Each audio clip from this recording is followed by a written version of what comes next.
মা বিপত্তারিণীর পুজো আষাঢ় মাসের রথযাত্রা থেকে উল্টো রথের মধ্যে যে শনিবার বা মঙ্গলবার পড়ে সেই দিনগুলিতে বিপত্তারিণীর ব্রত করা হয়। লোকেরা মনে মনে যা চেয়ে এই ব্রত করেন তাদের সেই মনস্কামনা সফল হয়। মা দুর্গা আর এক রূপ মা বিপত্তারিণী। সংসারের সকল বিপদের থেকে মুক্তির আশায় এই পুজো করা হয়। এই ব্রত পালন করলে সংসারের সব বিপদ কেটে যায়।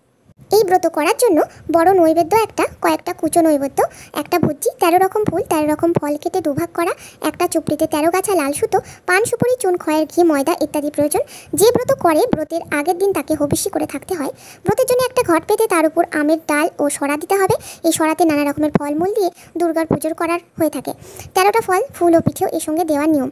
যে ব্রত করে তার জন্য 13টা ফল কেটে দুভাগ করে নিতে হবে এবং তার সঙ্গে পান সুপুরিও থাকবে। এই জিনিসগুলোর একটা ভাগ ব্রাহ্মণকে দিতে হবে আর অন্য ভাগটা থাকবে ব্রতির জন্য।